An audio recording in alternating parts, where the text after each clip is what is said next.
Hello friends, welcome to our channel. Friends, आज हम देखेंगे हिंदू सक्सेशन एक्ट में 1956 से 2020 तक क्या क्या अमेंडमेंट हुई है।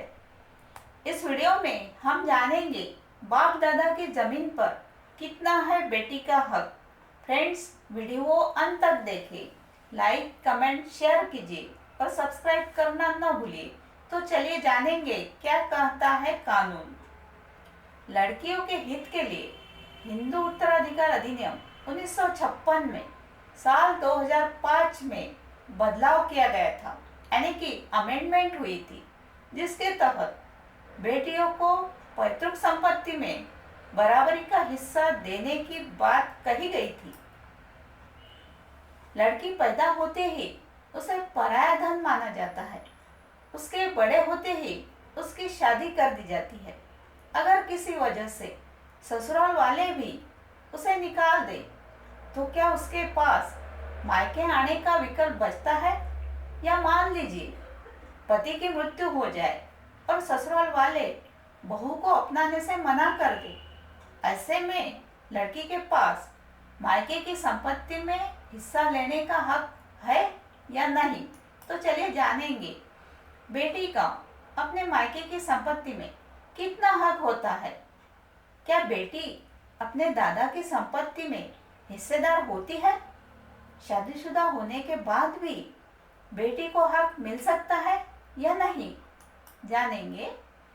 लड़कियों के हित के लिए हिंदू उत्तराधिकार अधिनियम 1956 में साल 2005 में बदलाव किया गया था, यानी कि अमेंडमेंट हुई थी, जिसके तहत बेटियों को पैतृक संपत्ति में बराबरी का हिस्सा देने की बात कही गई थी। बेटी अपने मायके की संपत्ति में अपने भाई के बराबर की हिस्सेदार होगी, लेकिन इसके साथ ही कुछ शर्तें भी जोड़ी गई थी। केवल कुछ परिस्थितियों में ही बेटी को हिस्सा मिल सकता था। अब क्या कहता है हिंदू उत्तराधिकार अधिनियम 1956? हिंदू उत्तराधिकार अधिनियम 1956 यानी कि हिंदू सक्सेशन एक्ट 1956 में बताया गया है कि अगर वसीयत बनाने से पहले ही किसी हिंदू व्यक्ति की मृत्यु हो जाती है तो उस व्यक्ति की संपत्ति को उसके उत्तराधिकारियों, परिजनों या संबंधियों में कानूनी रूप से किस तरह बांटा जाना है। अगर मृत्यु हो जाने वाले के परिवार में बेटे और बेटियां हैं, ऐसे में बेटों द्वारा अपना हिस्सा चुनने के बाद ही बेटियों को हिस्सा मिलेगा। हालांकि अगर बेटी अविवाहित, विधवा या पति द्वारा छोड़ दी गई है तो कोई भी उससे घर में रहने का अधिकार नहीं छीन सकता। वहीं विवाहित महिला को इस प्रावधान का अधिकार नहीं मिलता। अब हिंदू उत्तराधिकार अधिनियम यानी कि हिंदू सक्सेशन एक्ट 1956 में संशोधन किया गया था। साल 2005 में 9 सितंबर को हिंदू उत्तराधिकार कानून 1956 में बदलाव किया गया था, जिसके मुताबिक पैतृक संपत्ति में बेटियों को बराबर का हिस्सा होता है। जैसे कि अपने भाइयों के बराबर में, चाहे बेटी शादीशुदा हो, विधवा हो, अविवाहित हो या पति द्वारा छोड़ी गई हो, विरासत में मिली संपत्ति में बेटी का जन्म से ही हिस्सा बन जाता है, जबकि पिता की खुद खरीदी हुई संपत्ति वसीयत के अनुसार बांटी जाती है। अब 2005 में क्या हुआ था संशोधन? हिंदू उत्तराधिकार कानून 1956 में साल 2005 में हुए संशोधन में बेटियों को पैतृक संपत्ति में समान हिस्सा पाने का कानूनी अधिकार दिया गया था, लेकिन अगर उसका पिता 9 सितंबर 2005 को जीवित हो, केवल तभी वो अपने पैतृक संपत्ति में हिस्सेदारी ले सकती है। अगर उसके पिता की मौत इससे पहले हो चुकी हो, तब बेटी का अपनी पैतृक संपत्ति पर हक नहीं माना जाएगा। अब 2020 में क्या हुआ था बदलाव?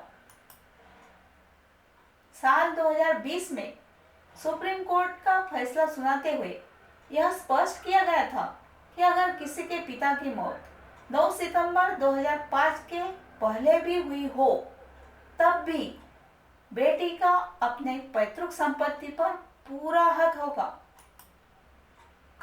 अब महिलाओं के लिए डॉक्टर बाबा साहेब आम्बेडकर इन्होंने हिंदू कोड भी लाया था।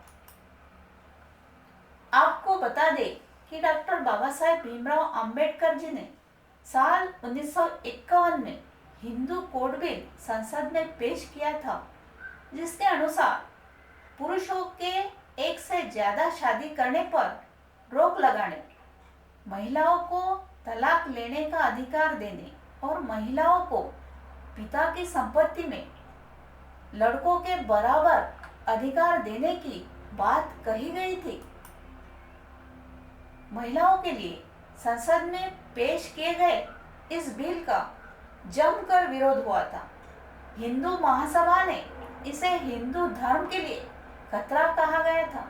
हिंदू महासभा, आरएसएस और अन्य हिंदू संगठनों ने इसका विरोध किया था, जिसके कारण नेहरू जी भी ने इस बिल को पास नहीं करवा पाए थे, जिसके बाद बाबा साहेब आम्बेडकर जी ने नेहरू कैबिनेट से इस्तीफा दे दिया था। हालांकि बाद में इस बिल को 4 हिस्सों में विभाजित कर इसे संसद में पास किया गया था। अब क्या स्वराज्य संपत्ति में होता है बेटी का हक? पैतृक संपत्ति में बेटी का पूरा हक होता है। इससे उसके शादीशुदा, विधवा या तलाकशुदा होने का कोई लेना देना नहीं है। जबकि स्वराज्य संपत्ति में बेटी को हिस्सा तभी मिल सकता है अगर पिता अपनी मर्जी से देना चाहे। अगर पिता बेटी को अपनी संपत्ति में हिस्सा नहीं देना चाहता है तो बेटी उसमें हिस्सा नहीं ले सकती। हालांकि अगर पिता की मौत बिना वसीयत लिखे ही हो जाए तो बेटी उनकी संपत्ति में हिस्सा ले सकती है। Thank you friends. वीडियो अच्छा लगे तो लाइक, शेयर, कमेंट कीजिए।